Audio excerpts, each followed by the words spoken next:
So we are going to go ahead and get started, and I should just start by introducing myself, Amy Seaman with Montana Audubon. I'm the Director of Science and Policy there, and I've been with Montana Audubon for about 6.5 years now, so it's been super exciting. I've gotten to see a lot of these projects move through in a project like this.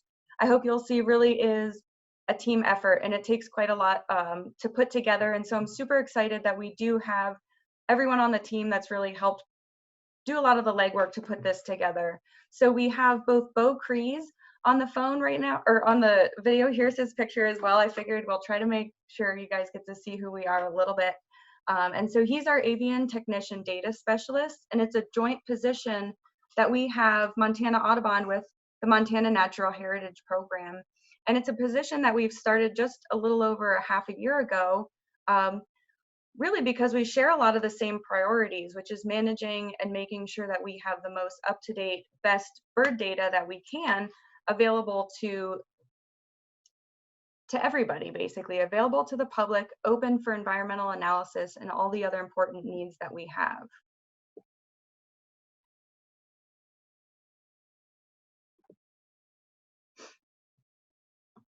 And so we'll talk about this a little bit. Whoa, sorry, my cursor moves the screen. I did not know that. So we'll talk about a little of the work they do. One of the reasons that our work overlaps so well with the Heritage Program is because we both focus a lot on species of concern. And because the Heritage Program does manage the state database, they really have an impact on how we list species, what their status is, how we understand their habitat relationships, and how we understand some of the conservation threats that they face. And so the partnership is really natural, and I think you'll see how that partnership's really worked out in this project. And as well on the phone, or I keep saying that, we're on the phone, is Carmen Borchelt, our current Big Sky Watershed Corps member. And so she's serving with us in 2020 from January through November. And I know for some folks, this is the second time Montana Audubon for our conservation program has worked with the Big Sky program, but I know folks may be a little bit less familiar, so I did just want to take a second to show folks what that program looks like and where it came from.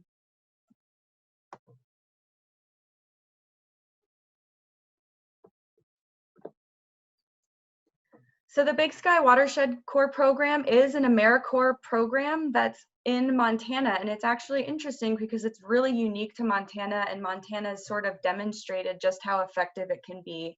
It's a program that is run with a three-way partnership through the Conservation Corps, the Montana Watershed Coordination Council, and the Soil and Water Conservation Districts of Montana. So three pretty large statewide entities that realized there was a real need for supporting watershed health especially.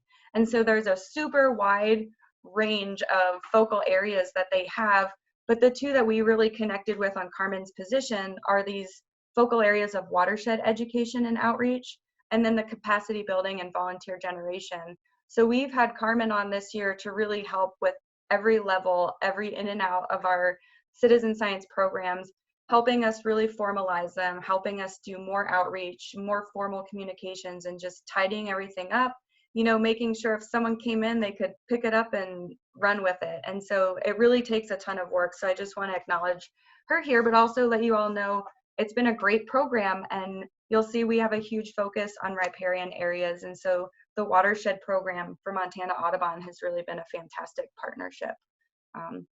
And so she can speak more to that. We'll have her present at the later portion, and she'll help everyone walk through the surveys, like how do you do this in the field? And so any of those questions can go to her. And as well, she will help moderate during the session. So again, if you have some chat questions, just please send a message over to Carmen. Her and I will be like this during the season. So basically, yeah, her and I can help each other out however we need. So then I want to dive right in. As I mentioned, Montana Natural Heritage Program and Montana Audubon really share a focus on species of concern. And right now in Montana, and probably over the last decade, the list has wavered somewhere around 60 species. I think right now it's at 64. And it's sort of interesting when you have a species that's as recognizable, and I think what we feel is common as the great blue heron, it's always a surprise to hear that it is actually a species of concern in Montana. It is, again, a very iconic species. It's North America's largest heron, and it's actually the second largest in the world. And so I think because of that, we're used to being able to identify it. And so it feels like it is common, but it actually is a species of concern, and that's one of the main reasons that we're working on it here today. What I always like to talk about with species is that they always have fun stories and an interesting history. And so because of their size and how iconic they are, really over the world, species of herons have been really cherished for their super interesting courtship behaviors. They've identified over 28 specific behaviors that they have, and their sniper-like hunting ability. Those type of birds tend to get these sort of mysteries built up around them. And so some of the interesting folklore I came across regarding the great blue heron was that when they would preen, they would actually find a phosphorescent powder from their preen gland that then they would sprinkle over the surface of the water to illuminate their prey below. So they were such good hunters, they figured they must be cheating. I always think that's interesting to see those kind of stories that are out there. So these stories, or these birds, have been captivating us for quite a while. And so it's always fun to work on species like that and birds that are really that charismatic. Anything that stands nearly the size of your grandkids is definitely of interest. And so I always can get carried away, but we do have a pretty tight agenda we'll try to stick to for the talk. So hopefully it comes up here. Whoops. I want to just make sure we do cover a few things, because one of our philosophies with Montana Audubon when it comes to citizen science is making sure that we bring some of the education, why we're doing this, what is it about the species, what is it, what are their conservation needs, etc., and bring that information to the project, because so much of this is based around watching birds, but it really is a lot more because they can tell us so much. So we want to make sure to give you a little bit more of the natural history, then dive into the project background. How did we come to a citizen science project for herons? We'll give you a little bit of a walk through our website. A lot of you, fortunately, have been on there, but we want to make sure you know exactly where the resources are that you'll need. And then, as I mentioned, Carmen will give a great step-by-step walkthrough of what data needs to be entered in the field, what they're asking for very specifically. So what does it mean when we ask for X, Y, Z? And so we want to make sure to cover that and then leave some time for questions. As I mentioned too, with Bo on the video, he is an expert birder, and so tons of great background on this species, and so he's going to be here to add anything that we miss. Has a lot of experience watching these birds in the field, so can really help give us a feel for what it's like to be standing at a rookery when we observe. And so again, I know folks will have questions, but we are going to record all of this, but either jot them down or send them over to Carmen, and we'll try to make sure we get to them, and if not, we'll make time at the end.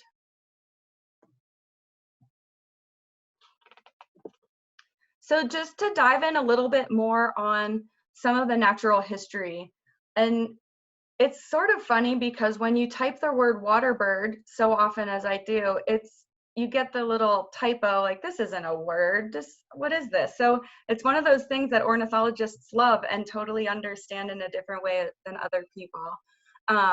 But we do consider great blue herons colonial waterbirds, and it really has to just do with their behavior of nesting in a colony or having many nests in one area together. So they're okay being a little bit more gregarious than other species. That being said, their nests, there can be sometimes just a few or many dozens of nests in one area. In Montana, we have about 18 species of colonial waterbirds. We've recently had cattle egrets join that list on and off as they have nested at Bedoin National Wildlife Refuge. So that's how they're categorized in Montana. These colonies that they have are typically found along large riverways, waterways with cottonwoods, ponderosa pines, and things like that. And we'll look at their nesting structure here a little bit more. It's hard to ever talk about a species like a great blue heron or any of our water-based species without just taking 1 second to talk about the importance of riparian habitat in Montana. And when we're talking about this habitat, it's all the sandbars, gravel bars, sandbanks, emergent wetland vegetation. It includes wet meadows, bogs, fens. It really only makes up about 3 to 4% of Montana, depending on which source you cite. And so their reliance on this habitat just really does emphasize how important or how rare it is in Montana, a state of 94 million acres, and just 4% are these really important habitats. And the great blue heron's not unique in this fashion. One of the things a lot of us know about our riparian areas is they are crazy loud with birds. Everything's happening there, but it's not just birds. It's plants, it's mammals, it's amphibians, it's invertebrates. Really everything rely on those waterways more often than not. And one of the most interesting facts in Montana is of all of our nesting species, we have just over 250 that nest here. Over 50% do rely on riparian habitats for nesting. And that doesn't even cover what they need for migration corridors or overwintering habitat. And as you can see from this slide that I've always loved, it's really everything. It's raptors, it's shorebirds, it's waterbirds, songbirds, you name it.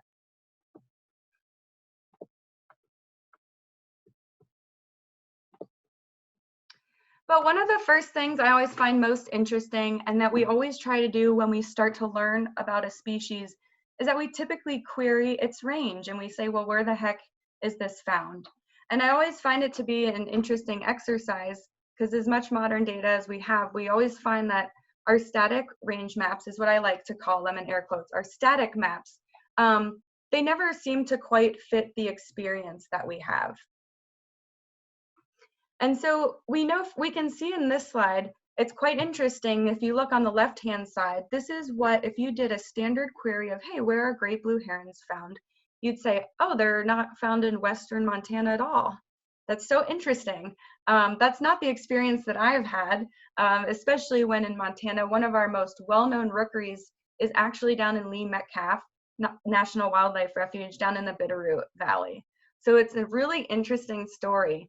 When we look to the map on the right, which is the Montana Natural Heritage Program map, it's sort of a map that echoes our own experience a little bit more. We know we see them in Western Montana. We know we see them in Eastern Montana as well. If you look over to the left-hand map, it had only Eastern Montana as the only breeding range. So we see that this is a little bit of a confusing story.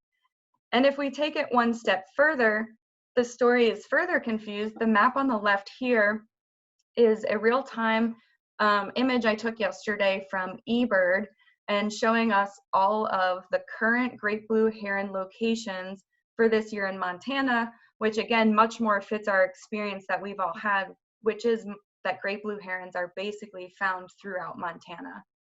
And the other reason I really like to bring up these maps, and I'll just pop back over to the older map that we have, is that our range maps often fail to tell the full story of a species. So they show us a snapshot in time, but they really don't tell us much about how birds came to be where they are in Montana and why that might be. And so one of the really interesting stories about great blue herons is that in Montana, they were actually fairly uncommon in the times of Lewis and Clark. So they were not reported on that trip at all. And in fact, some of the later, some of the first nesting records that are west of the divide are not until the 1930s. And it was interesting, our conversation earlier, some of the first records are from near Fort Benton and come from Grinnell. And so I was going to take one quick second to read from the Birds of Montana book, which has a fantastic little history on great blue herons in Montana, because they were not always so common. But one of the first times that they were mentioned as being very abundant was here in 1876. And it says that Grinnell noted the species was abundant along the Missouri River in July and September. They were prominent objects as they stood on the bare sandbars. they often drew half a dozen rifle shots from the steamer as it passed. So it's interesting just to see that within a short period of time, the numbers have increased in Montana, and then especially in Western Montana. So it's always fun to know when we embark on these research projects that we're kind of helping add to this story of how did herons get to be where they are right now? What's really interesting, again, is how common we sort of think herons are, partly because they are very large and they're one of the easiest birds to identify. But when it comes to making management decisions and trying to understand trends, one of the best sources of data for status that we have in Montana does come from a very formal survey that started in 2009, and it was conducted 2009 through 2011.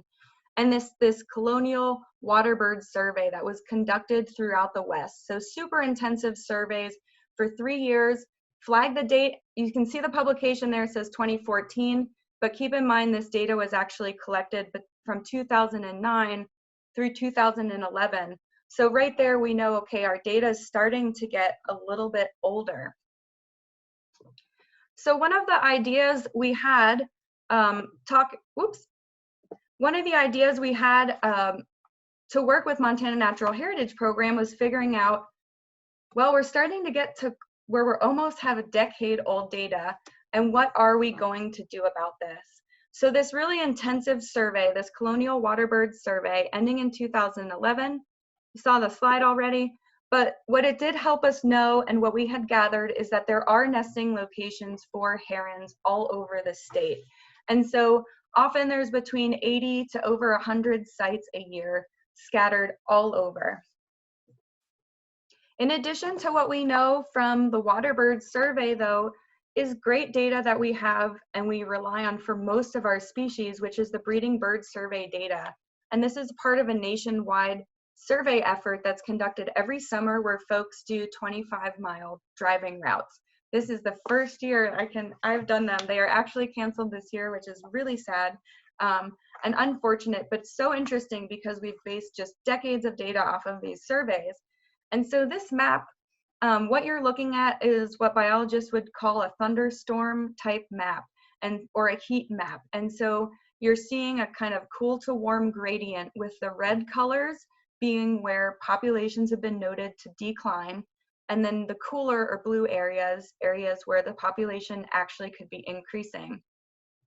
It's a little blurry, but if you look to the upper right-hand corner, and maybe people's heads are over it or not, but that little blue sliver where before we had no birds actually does show an increasing trend since 1966. So super interesting when you zoom in and you see that the picture that the story is not the same across Montana. There really are different trends when you look east to west. And so again, with those maps, it's always interesting, what kind of story do they tell? But when you combine all of this, the story it is showing us is that over time, the birds have been experiencing just over a 2% annual decline. Again, we can see in Montana that decline is not totally across the board, but it's one of the major reasons that it has propelled it to the species of concern list. And so after seeing this heat map, hearing kind of how old the data are, and then seeing the map of just how far spread out our rookeries are, it's easy to see why a unique survey effort's necessary to try to figure out what's happening with our populations here. Heritage Program and Montana Audubon have been thinking, I'd say maybe a year and a half or so, about how we could come up with an idea of conquering this network. So I'll just go back again to our state map. A lot of these surveys were done aerially, but flying. So folks in the plane, obviously very expensive, very time intensive, and not something that you can hope to do every year, every other year, or every 5.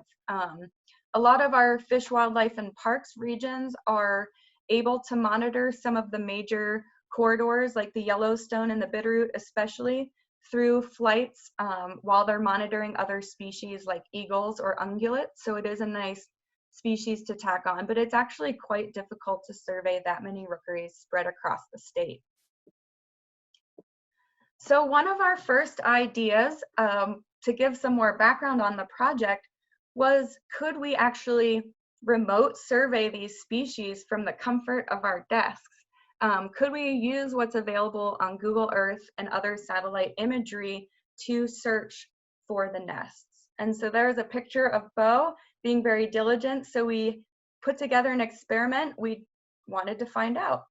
So we started with 5 important bird areas. So this is a nationally recognized project that says, yes, these areas are especially important for birds. We chose 5 riparian corridors, and then Bo set to work at his computer.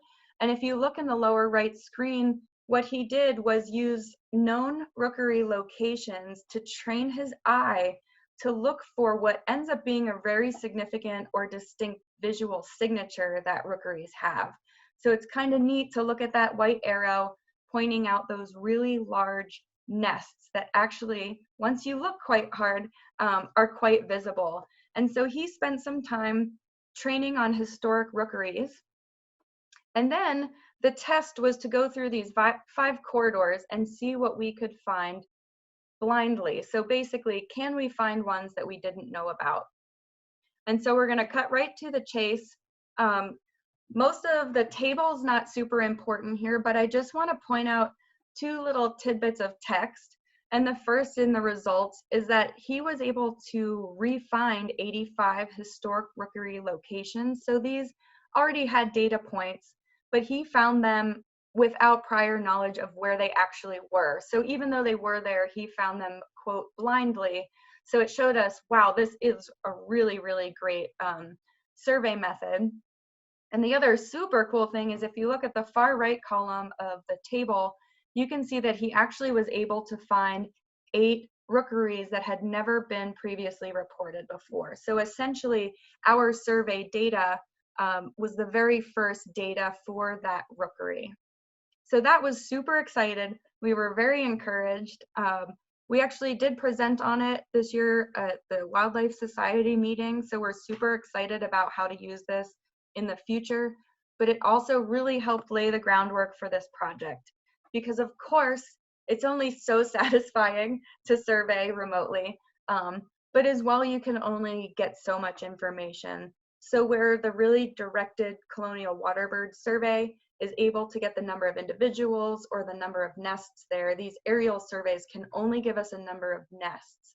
What is interesting is Bo was able to go through and tell the year of the digital imagery. So you can see a single rookery over time. You can almost watch individual trees fall down in some cases. So we're hoping there's some real potential for figuring out rookeries that we could track remotely as well.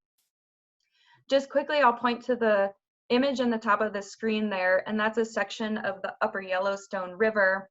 And Bo can correct me later, but all of the green areas are actually rookeries that they were able to locate using this survey methodology. And you can see what's nice in that image. In Montana, the landscape is pretty clear where you're able to really just direct your surveys to those riparian corridors, because as soon as you're in the uplands, it is super dry.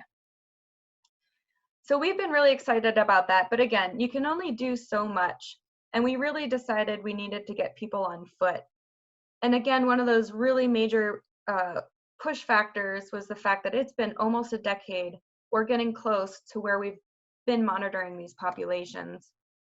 One thing I'll throw in is when we're monitoring colonial waterbirds, there are species more so than others that require regular monitoring because of their colonial nature, which makes it sound obvious, but if you have an impact on that landscape where you have a colony of animals versus one nest, any management impact is going to be much more significant than if you're just affecting one nest area. And colonial waterbirds kind of have a tendency to move nests. So as we'll see, herons can actually move nest locations year to year. You see some of these dots are a little bit close to each other. So moving a mile downstream or upstream is not unheard of for waterbirds. And with that, I'll jump right into our citizen approach, and that's sort of how we got here. We're getting a lot of good data. We know that we need a little bit more But we also know that herons are really pretty easy to see generally and really fun to watch. And I think they're a great model for kind of collecting the more detailed information we need. Of those rookeries we have, how many nests do we have active? How many adult herons do we have present? And so for our citizen monitoring approach, we do want to focus on a statewide approach because it is a statewide species here, and we're really recognizing that more and more. But before we start any project, we have to just make sure we know what we're looking at. So as we go through these next slides, I want to make sure you know what you're looking at, where to find everything, and just how to conduct these surveys. But as I mentioned, one of the reasons great blue herons are so great to survey is because they are so easy to observe and to identify. It's one of the reasons the long-billed curlew project has been so fun and so much easier. I will say great blue herons don't quite have as nice of a call, and they sound a little bit more like a barking dog than a curlew. But other than that, they are very beautiful to watch. Fortunately, very iconic. Again, like 3 to 4 feet, standing tall, a wingspan of about 6 feet. They are the largest North American bird. Really beautiful slate blue gray body. Unless you're up close, it's hard to see some of the details of their feathers. But one thing that does always stick out is that really, really dark black eyebrow that ends in those wispy feathers off its back. As well, few birds have such a large sword-like bill that they can use with extreme precision. And again, some of those just really, really unique features, extremely long legs and an extremely long neck. When you see these birds in flight, one of the very unique pieces is they have long rounded wings, very, very round wings. They're able to actually hold their neck in that S curve as they fly, versus what we'll see from some of our cranes. They hold their neck straight out, so that's a great identifying factor when they're really far away. But as well with herons, you're going to see their legs stick out really far behind their bodies. So always good to make sure to familiarize yourself as much as possible with their actual identification, especially as you get later in the season, because those nestlings grow very, very fast. And they actually get quite a lot of the plumage features very quickly.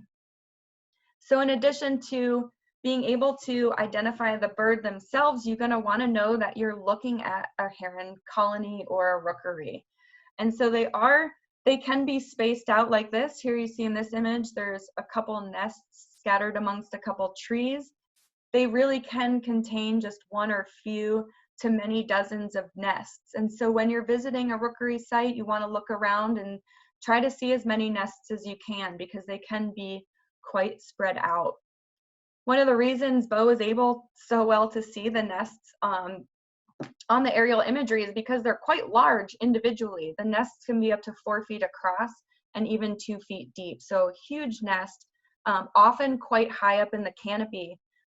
We do have the majority of our nests in cottonwoods in Montana, but occasionally they'll be in ponderosas as well, or they can be down in bulrush. So sometimes they are actually a little bit lower. And the other thing to keep in mind is they can be in living trees as well as dead. I guess we shouldn't call them dead trees. Snags are great for birds. One of the really unique features about herons as well is, even though they have been shown to abandon rookeries, when predatory birds nest nearby, especially eagles, they actually are kind of accommodating. And so here's a picture from Nine Pipe National Wildlife Refuge, where they're actually sharing a rookery right there with double-crested cormorants. And I didn't have it in the picture for some reason, but just to the left, the heron rookery is right in there with it. And as the last picture showed, one of these large nests right in the middle actually belongs to a great horned owl now. This nest area is just outside of Helena. So they're a little bit flexible, even though they can abandon sites. And as I mentioned before, these rookeries have a tendency to move from place to place. So in addition, a rookery that's abandoned or just hasn't been occupied for a few years may be occupied sometime in the future. So these structures seem to come and go. They do spend time adding to them every year though, and the males will often bring nesting material during courtship. And so I do want to just jump in to talk a tiny bit about courtship, partly because it's really one of the main features for the timing of our surveys. And so we want to make sure we're working with the birds biology to conduct the best survey that we can without disturbing them. And so just a couple interesting tidbits. They are monogamous during the breeding season, but will switch partners between years.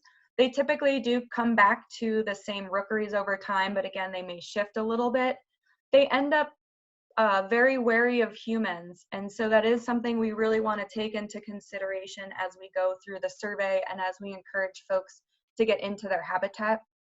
And so we just put in a little timeline here for their nesting behavior, because I know some people could be like, well, we could be surveying already, we could survey in late March. But they actually start their courtship displays as early as March, and actually will start egg laying right now, early April, all the way through early May. And from the information we've found, that's the time that they're actually most sensitive. So we're just interested in staying away the most at that time. We figure let's minimize disturbance, hopefully still get out there in early May. We do have the survey starting in May 1st. And the hope there, and a lot of folks you guys know, but with the different timing of leaf out in Montana, it's actually really nice to be able to observe a rookery before all of the cottonwood leaves are out. It's just a lot easier to see them. So that super early May period is definitely our best window. But the surveys really can go anytime through June. There's going to be quite a lot of activity at the nest areas all May through June. So we figured we had a long enough window while making sure we could be super careful around the birds. And that's something you'll hear Carmen emphasize as we talk about the surveys, but just always putting the rookery first, to never cause disturbance, and just kind of using your best judgment and sensing the birds' behavior. Are they moving their necks around? Are they trying to look at you a lot? Are they getting agitated? Are they not roosting? Are they stopping, not feeding their young, etc.? So we just want to be super cognizant, but also wanted to show you what's shaping the timeline here. So we're really trying to work around the birds' biology to get this right. But what that also does show is there's some time to get to the sites, or if for some reason the first survey doesn't go well, there's always a little bit of time. So again, because of that, we have set our survey window as May 1st through June 30th. And just to add at this time too, there really are not a lot of daytime limitations to when you can be out surveying. These birds are going to be very active at their rookeries, and it'd be surprising if you're at an active nest for more than a half an hour that's not attended in some way, whether it's being incubated or they're feeding young or moving the egg or something like that. So time of the day for you showing up is not so important, other than making it nice for yourself to try to avoid the busiest traffic times. So for that reason, starting early in the day is always nicer with less traffic, but actually avoiding the heat of the day, because that is a time when they will be less active, and I know I get less attentive too. So while we don't have a lot of time constraints, those are just things to keep in mind for your local area. And we'll talk more about sites, but most of these are on not super busy areas, which is really nice. In addition to a lot of flexibility in time, there's a ton of flexibility with weather conditions up to your tolerance level. So basically, as long as your visibility at the rookery or the rookery activity is not disturbed by the level of weather activity, you can kind of go ahead and survey. But once it's raining hard enough, basically it asks that you call it. The little caveat being, there's a lot of rookeries you can actually see from your car. So if you do get there and it ends up drizzling a little bit or something like that, but you feel like your visibility is not too obscured, you can actually go ahead and try to keep going with that.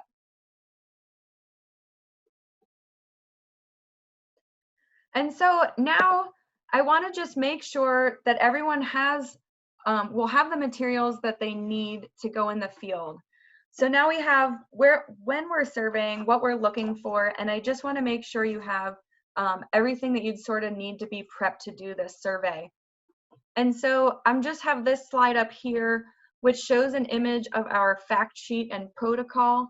So here in a second, I'm gonna go jump onto our website and share that with you and kind of just help you navigate to find where some of these resources are. What's nice, with Carmen will go through the survey application, so you really don't need many physical materials with you in the field. But if there was a document you'd want to print, this would probably be it, because it'll cover a lot of this background that we're talking about today, but it also does a step-by-step walkthrough of the protocol in case you end up with any questions. So what I'm going to do here is to just exit here for a second, and I will go pull up my website.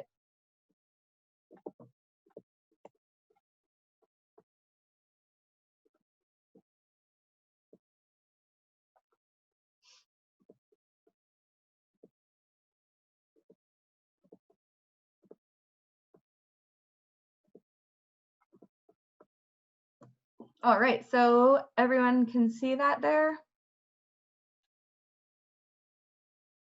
So hopefully most of you have ended up running into MontanaBirdSurveys.com either to get to this chat tonight or for other purposes, but we really are trying to make this the sort of one-stop shop for all of our citizen science projects. And part of the reason, I know sometimes it doesn't run so well, but we are doing updates multiple times a day. So always try to refresh or try again. There are links that are being built and being taken down pretty consistently on this website, but definitely email Carmen or I if you end up with any questions, because we basically can edit or fix things anytime, any day. So appreciate feedback on it as well. And if you do find any issues, please let us know, because we're trying to make this a really useful tool.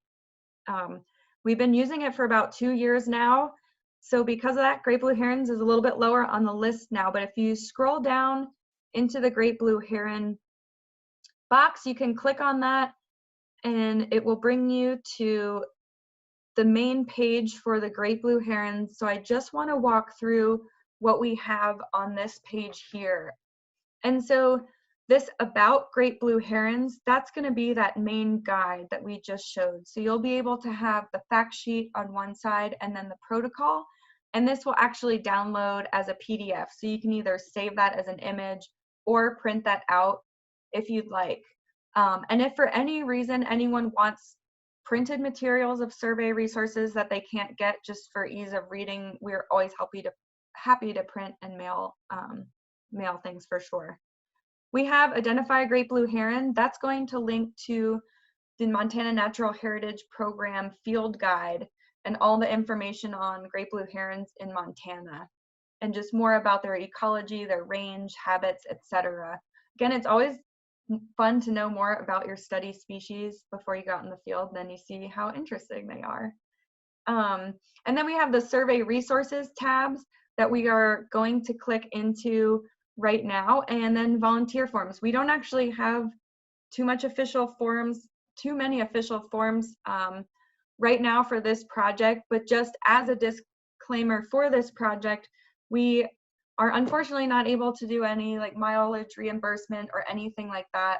And because of the current circumstances with COVID-19 and all of that happening, right now we sort of are asking folks to be on their own when they decide to go out and do these surveys.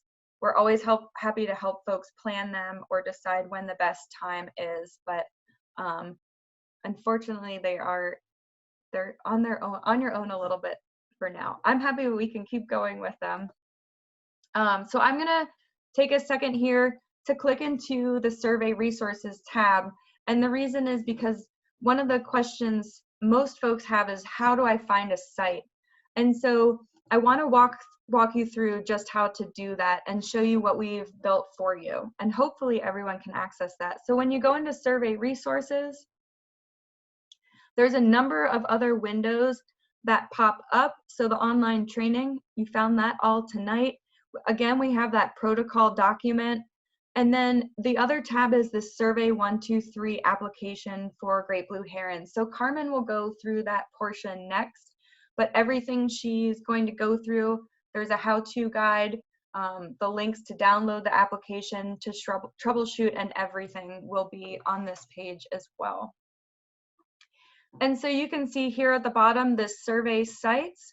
So when you go into the survey sites, kind of gives you our little disclaimer again. We tried to pick sites statewide, and sites were picked for a number of reasons. So either because they became important during our aerial surveys and Bo had found them remotely, or they have historic data only, so data that's older than 1990, or they were just chosen for ease of access. So one of the really interesting pieces of this project is the ability to maybe build a network of sites that we can revisit a little bit more repeatedly. So there's a few ways to view sites here.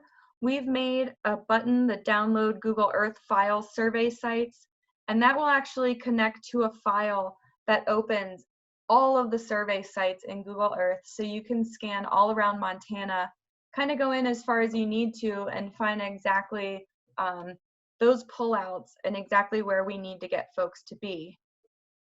So I'm going to jump back over, or I should say, so the next piece we are working on, but I'll show you in the PowerPoint here, is that we are linking within Region 1, each site name will be linked to a separate separate PDF. So for example, Bull Lake, site number 1, our goal is by May 1st, we'll have each one of these sites linked to a separate PDF.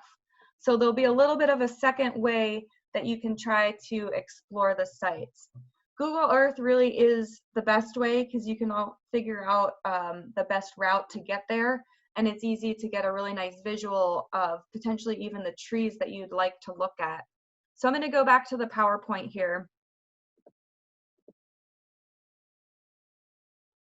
and just show you what you'll see when you click into one of those sites. So here is Bull Lake, site number 1. And the first map that you'll see, again, these you can't zoom in and out, so just a static image I took. You'll see the closest town and then the Rookery site highlighted by a green pinpoint, or sorry, the survey location. So where we're actually trying to get you to get yourself is the survey location, the green pinpoint, and then the blue star is where the Rookery location is. And so these maps are pretty general. We are trying to make it so, okay, it's easier for people to navigate themselves to Troy, but once we're in Troy, we're gonna add a little bit more detail. And so that's the hope here. We do have the route labeled in the top right corner of the map. And then what you'll see on the second page of the PDF when you download each site is an actual latitude and longitude for the site that we want you to get yourself. So again, it's that green pin. That's where we want you to drive or get by foot. And again, in italics up in the upper right, we'll have the road name to try to get you right to that location.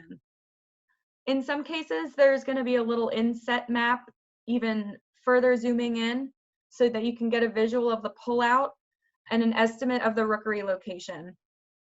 I think this is a great image as an example of what you'll see, because it's almost impossible to give you the exact Rookery location because the historic data has them moving all around, or it was a point for where they were observing from. And so we've done our best to visually guide you to where the Rookery will be, but you do have to have some flexibility when you get there to look around. It may not be so obvious.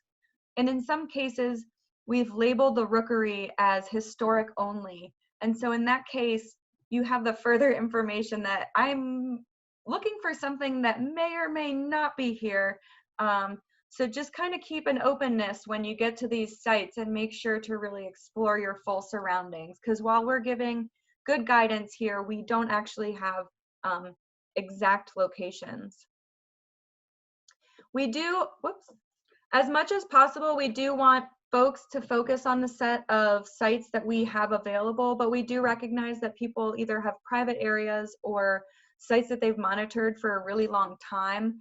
I think if that's the case, we're happy to create new sites. But again, if people can focus on what's there first, that would be awesome. We are hoping to build sort of a network of sites that we can monitor over time. But given that this is a pilot year, I fully suspect that some may be on closed private roads or no longer there and that kind of thing. And just keep in mind when we're doing these surveys, and we'll say it again, but zero data is still really great data. So even if you end up going to a rookery, even though it's super disappointing that there may not be birds there, it's really helpful data for us to know on the ground that that rookery is or is not there anymore. So again, these maps are a little bit of an estimation, but really that's why we need to get folks out on the ground. And then just finally, before I turn over to Carmen, just going over a simple gear list. What's really nice about this project it's pretty much the simple regular birding fare that you need. We give you our treasure maps to go out and hunt. You're going to definitely want your binoculars and a notebook if you'd like.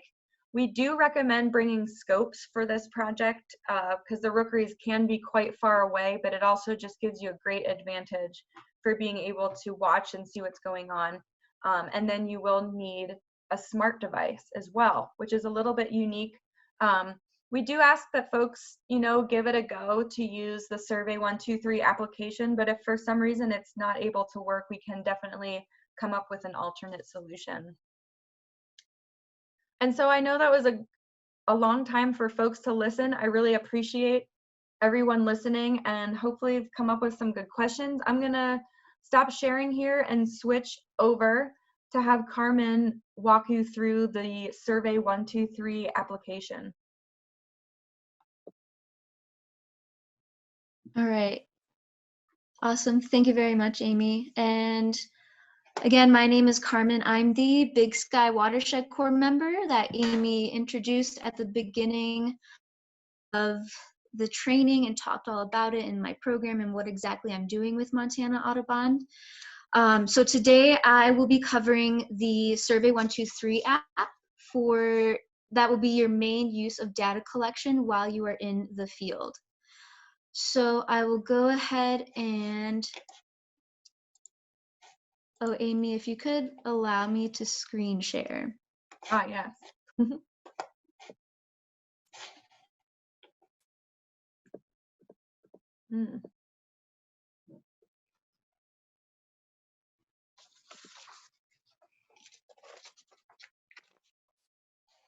I don't know if I can actually in this time.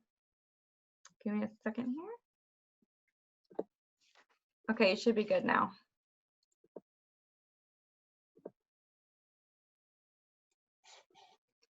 Okay, perfect. Great. All right, so let me open this up. All right, perfect. So what we are looking at right now is the MontanaBirdSurveys.com that Amy just walked through. If you were to press that Survey 123 button, this is kind of the scene that you would see, this page right here. So I'll kind of walk through it just briefly. You do need this application, Survey 123 for ArcGIS, downloaded on your phone or smart device in order to do the data collection. If you do not have a smart device to do so, email myself or Amy for further instructions to use another option. Another is data collection right down here. If you click on that, it'll actually bring you to another web page that is actually going to be the exact same as if you were to have the application on your phone. So you can, I guess, a way to go about it is bringing a notebook into the field and writing down all the data that way, and then coming to enter your date using this website. So that's if you aren't able to have the application on your phone. So really quick, the first step to get the application on your phone is you're going to go into your app store and you're going to download Survey 123 for ArcGIS. You can see the name right here. And so once you do have that downloaded onto your phone, you'll have it open, and you will also open up this particular web page on your phone. You can see the URL above, and also Amy kind of pointed out before where it is on the website. So you open up this page and you'll go down to this button right down here, the Download Heritage Observer Collector 2.0. So you'll click on that and a new web page will open up and it'll look a little bit like this on your phone screen. You will then click Download and it'll actually open up immediately into your Survey 123, what it will look like, it downloading. And now once you do have it downloaded, you'll see this lovely icon. And once you are able to start collecting data or you're at your survey site and you're ready to go, you can click into there and also then press collect. Now I will say before you do start your survey, once you get out of your car and you find a good spot, do walk around the survey site just so that you can find different vantage points of the rookery. This will also help you find nests that may be hidden behind some dense foliage. This image right here, you can see you can kind of see them pretty well, but from different vantage points, you may be able to find more nests that may be hidden. Also, do pay attention to some of the bigger nests. They may be hard to see some incubating herons. They may be sitting down in the nest, so it may be hard to see them.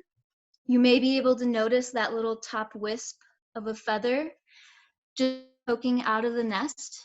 So just cautious of that there could be a lot of incubating herons that you can't exactly see.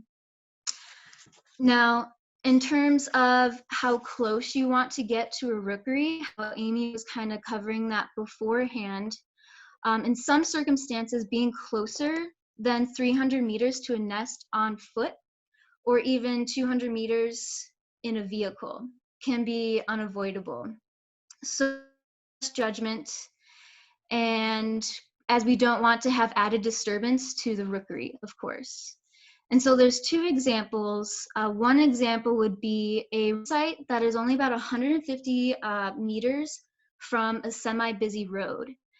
And so observing from the road is most likely not going to disturb the rookery because there's already a bunch of human activity that's happening 150 meters away from their nests. Now, a second example would be a more remote rookery. If a rookery does not have a lot of human activity and it's kind of secluded, do be a little more cautious and please don't go any closer than 300 feet or 300 meters if you're out of the car. Just give that extra distance for rookeries that are a little more remote because they aren't used to that human activity. This is important because Amy was mentioning earlier, this is right now, considering they are incubating right now, little sensitive of time with them. So, because they could be having their juveniles in a couple of weeks or so, and they're just a little more on edge sometimes if human activity. Known to abandon rookeries entirely if it does have too much human disturbance. So just be cautious of that, and again, use your best judgment. Here's actually an example of Bo at a rookery site that we went to last Friday. This is one of the examples where it's only 150 meters away from the road. And we didn't sense that our presence was bothering the rookery at all. So they were fine with us being there. And again, there were some cars going by, so you could tell they weren't by our presence. All right, so you are at your survey site and the best vantage point that you could. You were able to count all the nests, see how many herons were at the rookery. So you get ready and you get out your phone that already has the Survey 123 on it. The first thing you're going to do is fill out your name. The second thing is the start date. Now that is automatically recorded as soon as you open up the application. The end date is of course going to be the same as the start date. If you are filling this out at a later date, just be sure to make sure that the date be the correct one. Now you'll scroll down a little bit in the app and you'll come to the location of organisms. Now this is referencing the rookery, like location of the rookery. This is a map that is automatically using your location. So you do have to have the app allow, how do I say this?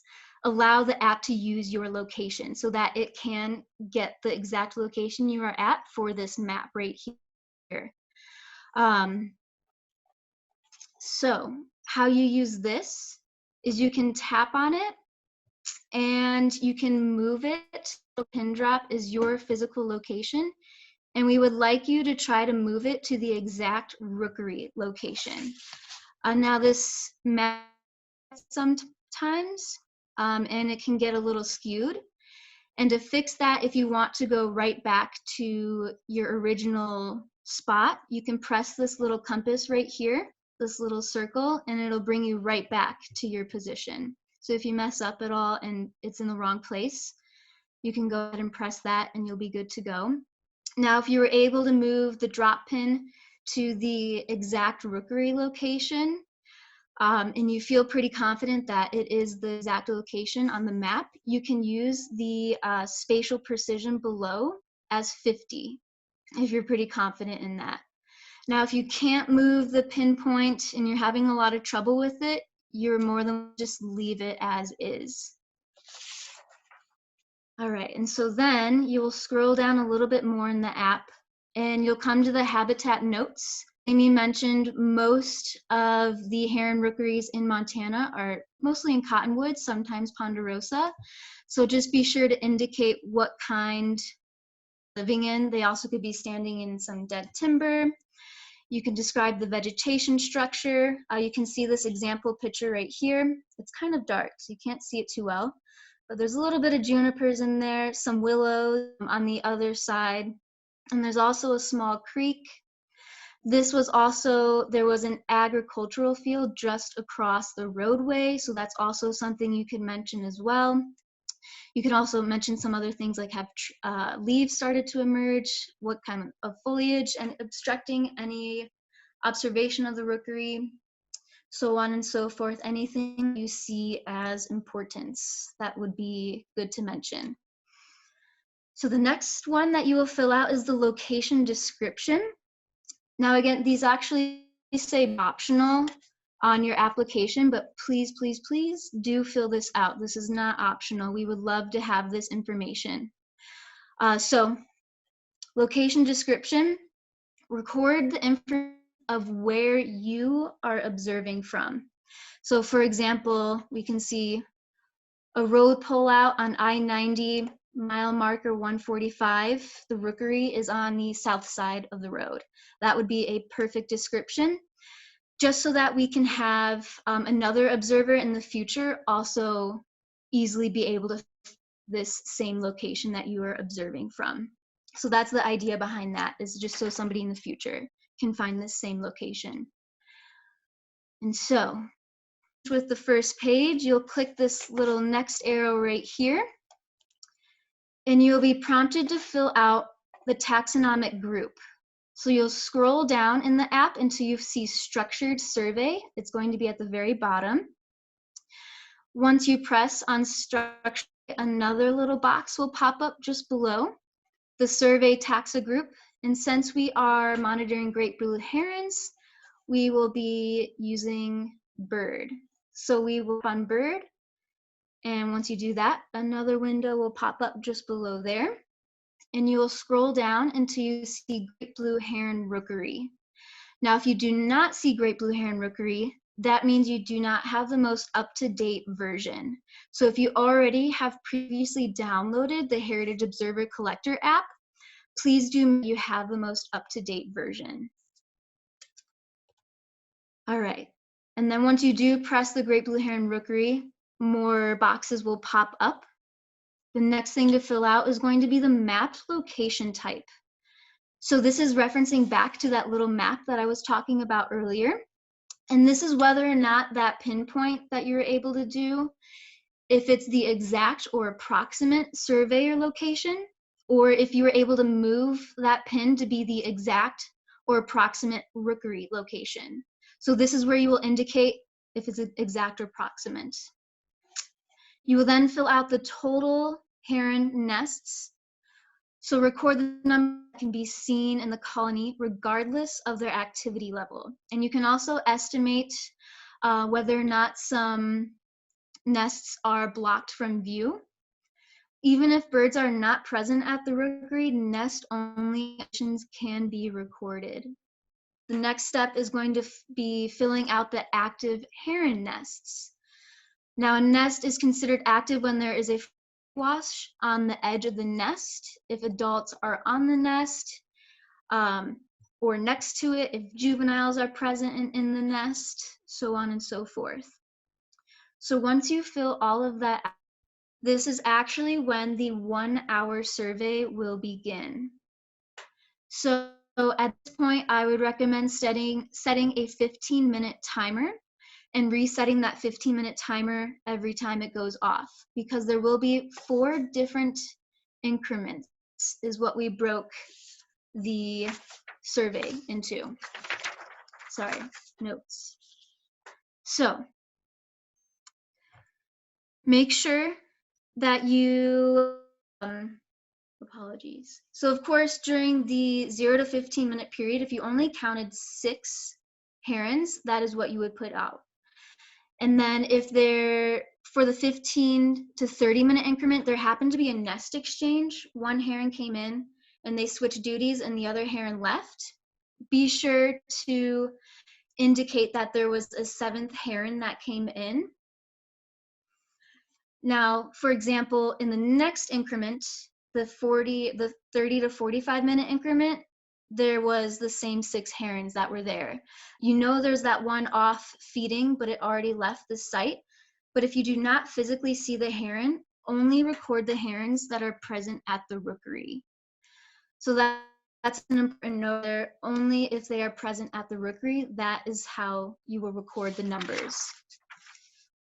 So once the 1 hour survey is complete, you will then estimate which one was the highest one. And of course, the 15 to 30 minute had the 7 herons. So that will be the maximum adult heron count that will be put in right there.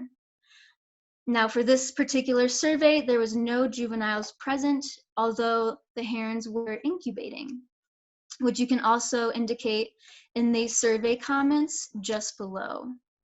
And so some other things that you could also mention in the survey comments is, again, incubating, if there was a nest exchange, if the herons are feeding. And we also have some really cute pictures of some age classes of some juvenile herons. Juvenile herons can be seen in the nest at least 3 weeks if it's a large one, which is pretty exciting. So those are all kind of things you would put down in the survey comments, as well as if there's any pair bonding, mating, if there are juveniles present, are they fighting, exercising their wings, so on and so forth. Anything that you see as importance, of course. Now the next thing, we would absolutely love to have your photos of the rookery location. Be sure to include the habitat that is around the rook well. You can submit more than 1 photo through the application. Now I will say, side note, Montana Audubon does not get these photos, unfortunately. So we would absolutely love your photos. Once you're done with your survey, please send them in. We would love to see them, as well as humans in the photos. That's always a nice touch. The next thing to fill out, this is optional. This is kind of a case for, say, for example, there's a double-crested cormorants that are living in the rookery, or if there's a great horned owl, it's kind of a situation right here where you would enter it in, right there. Now, if you're feeling pretty good and you don't have to go back and edit any of the information, you're good to go. Go ahead and press this check mark where the star is, and your survey is complete. So you can either send it now if you don't feel like you need to if you don't need to edit any of your data. If you do want to go back and edit it, you can press send later or continue this survey. Because once you do send this survey, unfortunately, you can't go back and edit it or even see it. It goes right off to the Montana Natural Heritage Program and they start doing their data.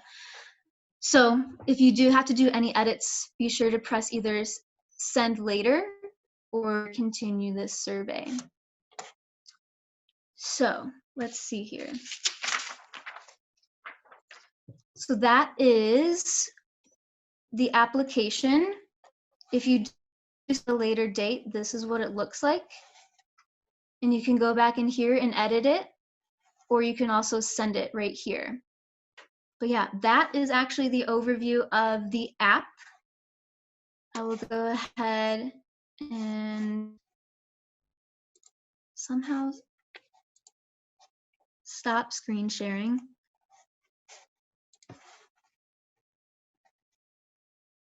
Amy, how do I stop?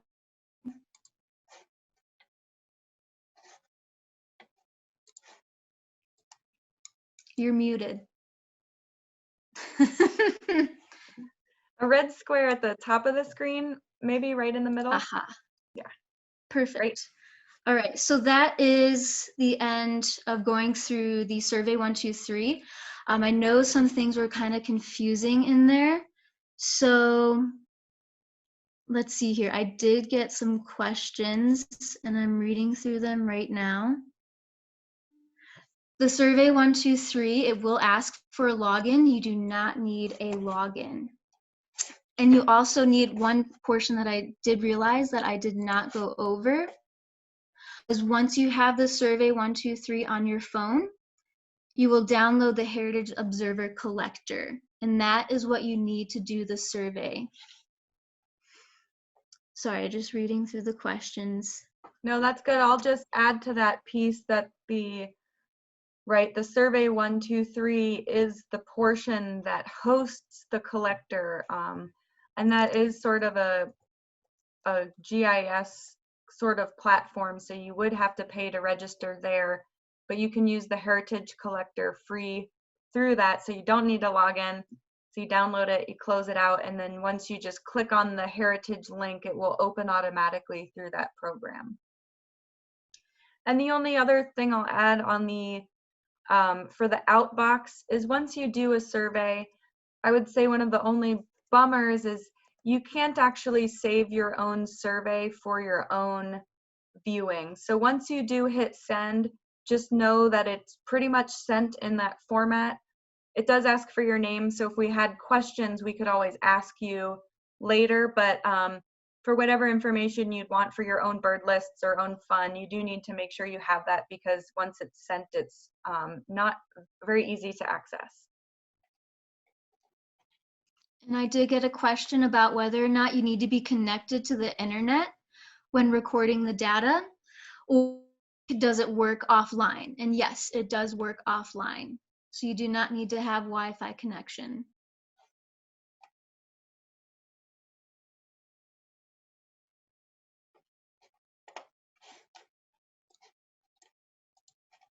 All right.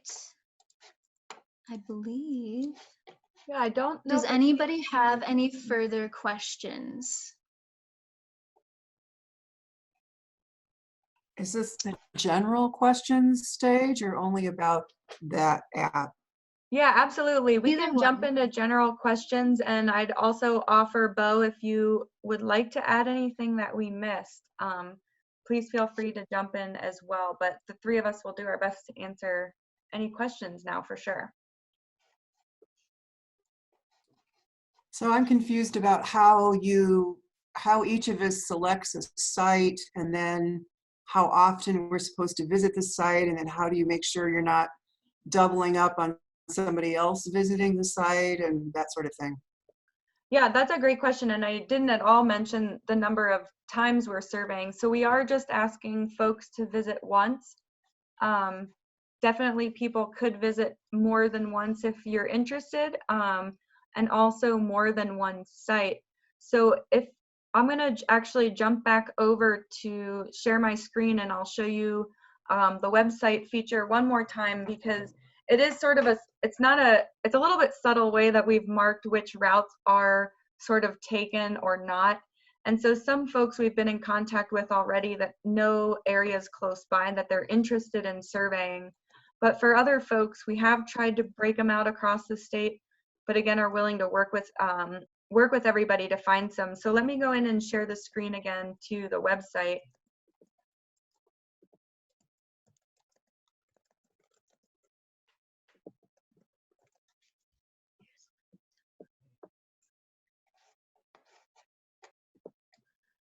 So in here, hopefully you can all see this, and I do write it out, but I skimmed over it for sure. But what we did here is that some routes already do have observers, and so we're just using the text and then an asterisk. It's a similar format we've used for the Heron or the Curlew project. I'm not 100% sure if it's the best method. Unfortunately, so far we've not figured out a way that you can actually sign up online. So we are asking folks to either email Carmen or myself to sort of do the official sign up. That way we can track where everyone is going. At some point, we'll hopefully get a system where we can actually have folks sign up online, but we're not quite there yet. So when you are looking for sites, what you'll want to do is scroll down into the regions, and then the sites, we've given them names mostly to reflect their location. And so what you'll see is a little bit of a subtle change, but the routes that are already sort of taken by a volunteer, we've put their text in not bold, so it's just regular thin text with an asterisk at the end. So all of the other routes will be written in bold text, and those will be those that are still available for surveyors. And I would say, with the caveat being, if you end up being really close or in the backyard to one that is taken and you're not able to travel around, we can absolutely have more than one person visit the same rookery, for sure. And again, this sort of first set of sites we picked, a lot of it is because of ease of access. So I've gone through and tried to make sure the sites are places that we can really get to. So it'd be nice to start with these, but we are, yeah, definitely happy to work with folks, especially when you have one in your backyard. Does that answer the question?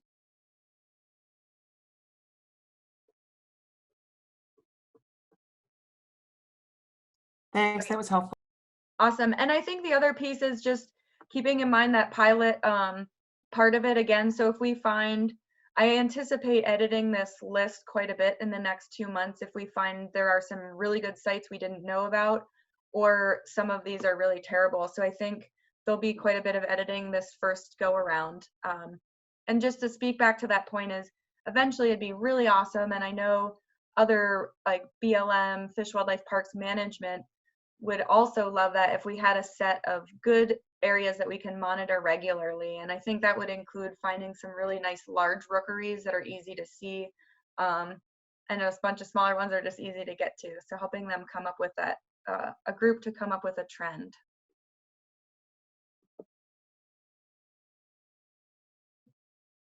And so, yep, I'll just reiterate for sure, only one trip back is necessary. One of the benefits by starting as late as we are into May is that we do think by then a rookery should be occupied. So I don't think that we should get any kind of false negatives starting this late. And it is interesting, I live in Helena, and so I drive over to Missoula quite a bit, and there's a rookery that's really visible in Avon, and I've passed it for probably 5 years now, and the last 2 or 3 it actually has not been occupied, and it was beforehand. And so now I know for sure by this time birds would be there. So I do think if you go at this time and you just don't see any birds there after you've stayed the whole hour, we can likely say that it's not occupied for this year. But again, if there is a rookery, absolutely that nest count is still good information with the zeros for the species count.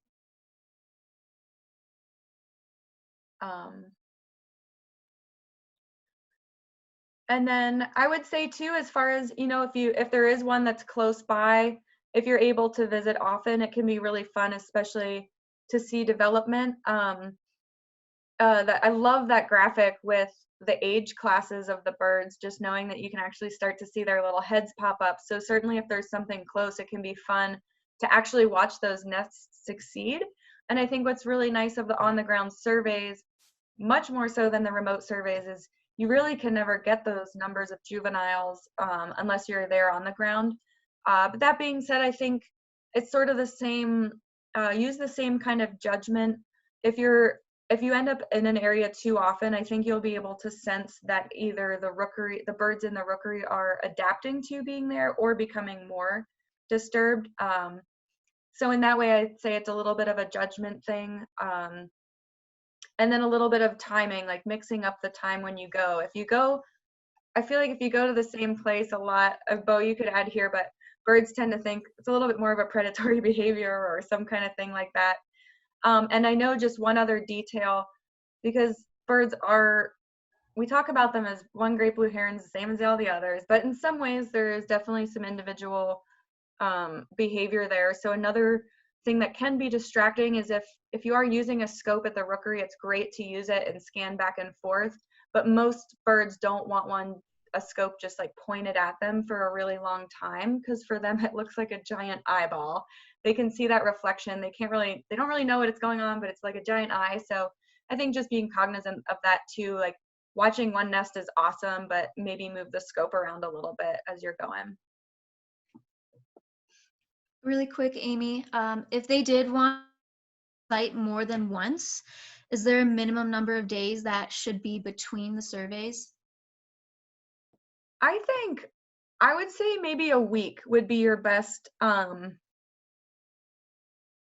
think it gives you, because the birds incubate long enough and they're in the nest long enough, that it kind of will give you the most interesting information, that you'll definitely would see differences in the colony. And I think one thing that could be interesting, you may see like at the beginning of the season a greater number of birds, so you could see that come down to being closer to the number of birds that do have nests. But that being said, it is interesting that Bo's seen birds just roost on nests. So just because a bird's sitting on a nest doesn't necessarily mean it's occupied. But I'd say a week you're probably pretty safe, and also we'll end up seeing the most development. But you're only required to do it one time.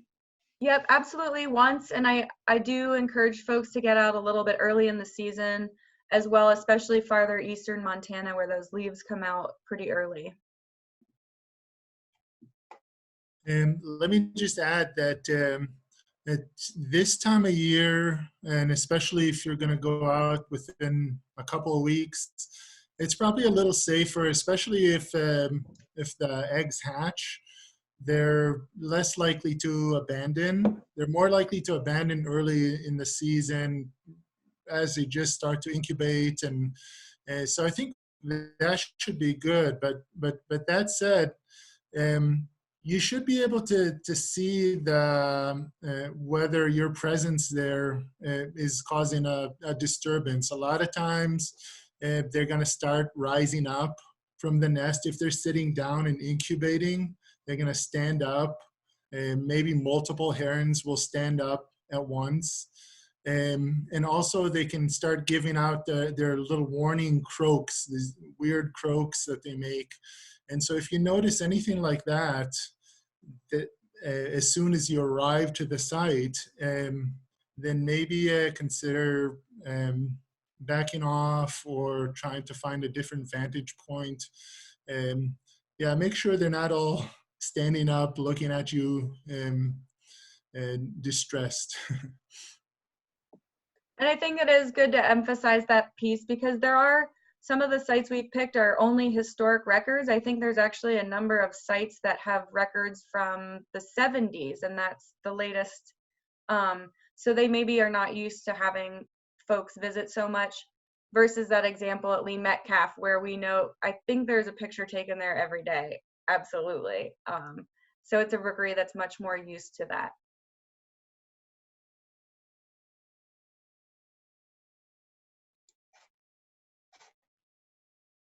Okay, well, I have a question. When I was listening to the protocols, I was picturing the one rookery that I know that's near me, and it's massive. It's many, many, many trees with many, many nests in each tree. And I was picturing how I would do the count every 15 minutes when there's so many nests. And I don't know what I'll end up having, but if I had a situation like that, how do you handle such volume. Bo, do you want to give a stab at that, or? What I would say is you're our eyes on the ground. So just do the best you can do. And we kind of assume in these large colonies that we're not going to get exact, accurate numbers, regardless of who the person is, how much experience they have. Once you get to 40, 50 plus nests and herons are coming and going, then it gets tricky for sure for anyone. So all you can do is just do your best, and remember that when it comes to the counts, when it comes to habitat, you're our eyes on the ground. Most of us are going to see this on a computer screen, the data that you submit. So just do your best to describe the location, the number of birds, and most likely you'll give us a great idea of what's going on. So if you counted 59 and in fact, in reality, there's 63, we still have a great idea of the size of the colony and the status and everything. So yeah, we can't be perfect, but just do your best. Thank you. And I will add, actually, because it's something we didn't cover, is it's one of the reasons that we do want folks to stay for an hour if you can, because it's pretty atypical for an active nest to not be attended for more than a half an hour. But that being said, if for some reason, you know, weather comes in during the survey, etc., we should have mentioned, but definitely feel free to just get what data you can if you're not able to stay that whole hour. But ideally, that whole hour does allow you to watch that activity, kind of just do a continual effort at counting. And at one point, you'll get that highest count. That, to what Bo said, will be a great estimate, and way more than we could ever get otherwise. Yeah, if you weren't there doing it, then the best we could do is to hope that we'd get a FWP to fly by and report something while they're looking for eagles. Or so again, if you count 45 and really they're 47, that's great data. That doesn't really matter. Just do the best that you can do, and it'll be a huge help. If you get interrupted for some reason, could you just cancel that survey and go back a different day? Yeah, absolutely. And the other thing I'll just say, I know, because we are emphasizing trying to help with this first set of sites that we'd like these sort of official surveys on. But the one really cool thing that once you all have the heritage data collector on your phone, you'll see that you can actually, if you don't go into that structured survey, you can actually submit an observation of any bird just as you would on eBird. So it definitely becomes a live one-stop connection to Bo and the state database.